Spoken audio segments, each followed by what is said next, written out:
Hello and welcome to 10 Minute Fringe with me, Laser from A Shark Ate My Penis. Today, I am speaking with Simon David of Dead Dad Show, one of my favorite Instagram follows. How you doing today, Simon? I'm actually really good, and I was so impressed by that little title sequence that just Thank popped up. I saw your jaw drop. I'm glad that I it impressed you. literally jaw on the floor moment. Yeah, I just got back from the gym because I work out, make sure that makes the show. I need to Absolutely. that. I just did leg day, so I'm a sweaty mess. So I'll try Ooh. and string at least 2 or 3 sentences together. You're doing so good. Well, first I want to know what is the pitch for Dead Dad Show? It sounds incredible. Thank you. Very simple, simply put, like every comedian at one point in their career, I'm using my dad's death to win a load of awards. Perfect. I mean, we Is that love. enough for your interview? I need to go back to the gym because I love working out. Listen, everybody I think watching is like really excited about how built you are, and I think that's important for everybody to know. Tell me about what made you want to bring it to Edinburgh? What can people expect from that show? Well, basically, I in 2020 there was a pandemic, but also I did this show for the first time, right? So basically, in 2019, well, no, in 2017, my dad was diagnosed with liver cancer, liver and bowel cancer, and he, after 2 years, he was diagnosed terminally, so it was 2 years to live. And a few months before he died, he decided to do a one-man show about how he was about to die. Wow. And I couldn't make it because I was doing shows in London. But there was a screening in the diary for his show, but he died the night before. But we didn't cancel the screening because we thought he'd want it to go ahead. So if you could just imagine, the night after my dad died, we left his body at home to go and watch him perform a one-man show about how he was about to die. Wow. And it's crazy because my if you knew my dad, he was kind of doing his own thing, and like he sort of maybe, I'm not sure, was at odds with the world is quite the right phrase, but yeah, he sort of was sort of off doing his own thing. So it wasn't surprising to me that he was doing a show because he came to my comedy shows, and then the director of this one I'm doing now actually helped to sort of dramaturgically sort of direct and co-write my dad's show. So it wasn't unimaginable for me that he would do something like this.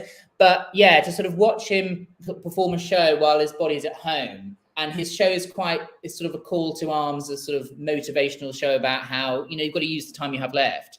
And to have sort of your father who is dead telling you on a screen in front of an audience, use your time wisely, it's kind of wild. And then when my grandpa died a year or two ago, lots of thoughts go through your head when someone's died, just sort of like, cerebral sort of a pool of thoughts. And one of them was sort of like, oh, right, well, we'll watch him do the show tomorrow. Thinking that, because you just sort of, but then you can never know if this has ever happened before, but I'm not sure anyone has seen their parent perform a show the day after they die with an audience. So anyway, we've got his footage of that, and basically the comic idea, the very basic comic idea in this show I'm doing in Edinburgh, Dead Dad Show, is trying to do the best show ever, so that I'll use his death to win loads of awards and acclaim, and I won't be forgotten by doing that. So it's sort of a hilarious comedy show that goes through many different styles and genres of show, like a musical, a play, a Netflix special, a dance, a TikTok series, all that. But it's also maybe an incredibly bright meditation on legacy and using the time we have on Earth. Beautiful. But yeah, it's a thrill. So I think it's genius and brilliant, is what I'm hearing. Well, yes, I say so myself. But yeah, no, your question was, why am I coming to Edinburgh? Because I like being the center of attention, and it should be a thrill. There you go. I mean, that's why I'm going too, but I feel like I don't feel empowered to say that. I just want people to look at me. Well, I am saying that. We're saying the same thing. That's great. I love that for you. I love that for both of us. Tell me, is there a particular part of your show that you enjoy watching the audience reaction to? Is there a part of the show you're really looking forward to doing every night? Yeah. the show's really fun because, as I say, it's sort of a furious romp through lots of different genres. So and I think it's making a point about the limitations of each of those genres. So at the start, I do a musical about a boy who wears a skirt, and that's the whole thing. And then I'll do a New York AIDS play, and then a transphobic Netflix special. And then, so it just goes, and then a live TikTok series on stage. And it's kind of just showing all the limitations of these different forms. And so what I quite like, I do this Netflix special essentially as Dave Chappelle or like Ricky Gervais or one of these people who sort of just punch down. And it is quite funny because it's one of the most free bits of the show where everyone knows what I'm doing, and I just yell transgender a few times, and we all go. It's so good because we were just talking before this started about how I went to Trans Pride yesterday, and I did a fundraiser for a friend last year, and I think because there's such a toxic culture right now where everyone thinks, oh, trans people, we can't say this kind of. Whereas the trans people I know, or gender non-conforming people I know, they're the most game and the most resilient and most up for it. So I like using the comedy space that I have for the hour the show's going on to sort of just go, aren't these people fucking idiots going transgender, blah, blah, blah, attack helicopter? It's like, oh, fuck off. My pronouns are America or whatever it is. Yeah, fuck all, y'all. Yeah. Anyway, so that's always fun. But they're all, each different section's fun in its own way. Amazing. That sounds absolutely delightful. It's so fun. It's like it's so fun for me to perform. I don't really. Everyone seems to enjoy it, but it's mainly for me. I quite like it. Great. Tell me a little bit about maybe the team and putting the show together. Were there surprises along the way, or discoveries or cuts that you want to talk about? Yeah, the show keeps changing. I'm working with a man called Chris Larner, who I first met when I went to drama school a few years ago, and he directed one of my shows, two of my shows when I was in second and third year. And yeah, we're working quite furiously it's quite nice because it's a comedy show. We chop. If stuff doesn't work, it's quite nice because we're really getting to a point where it's a solid hour and there's more to add in. So we've got a big, stupid production number at the end now. Amazing. Just horrible sort of Drag Race style rap about nothing. It's so funny. But it's quite nice to chop all the dead wood out, but also to really, we're really clarifying the point of the show because we knew it was always about, well, we didn't always, but this year we've known that it's about a version of Simon that's desperate for an award, but now getting to the heart of it, that it's about someone who's desperate to be remembered and maybe realizing that, no one really can be, you are going to die. And the point is that you have to kind of grab onto anything that you can now and to think, well, no, Shakespeare lives on through his work. Name one Shakespeare play. One where he does a speech about, and then someone else does a speech. Yeah. So yeah, and then but even if you do know the work, then it's not actually Shakespeare. You don't know his temperament or character or anything. So it's quite nice that I have someone who, and he's like 64. He's 64 years old. Tweet that.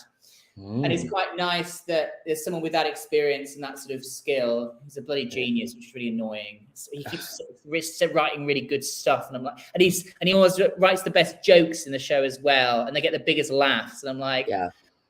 I have that with my director too, and I'm like, well, I did it though, so I did the joke, so it's funny because I did it. So I'm a freaking star, yeah. So yeah. Anyway, so we've been chopping and just making it richer and richer. It's a very gratifying experience, if I'm honest. Where and when can people see it? Underbelly, Bristo Square. It's at 8:15 p.m. Dead Dad show. It's in some kind of shipping container or something where I belong, really. They're not letting me in a room with plumbing. Yeah, that's great. I have a question for you from Ben Hodge, my previous guest, who has a show called It's a Boy, which is delightful. If you go to Subway, what is your sandwich order? Veggie, not platter, veggie, like not a slice. It's a veggie something. Patty. Great. Hearty Italian, bit of mayo, salad.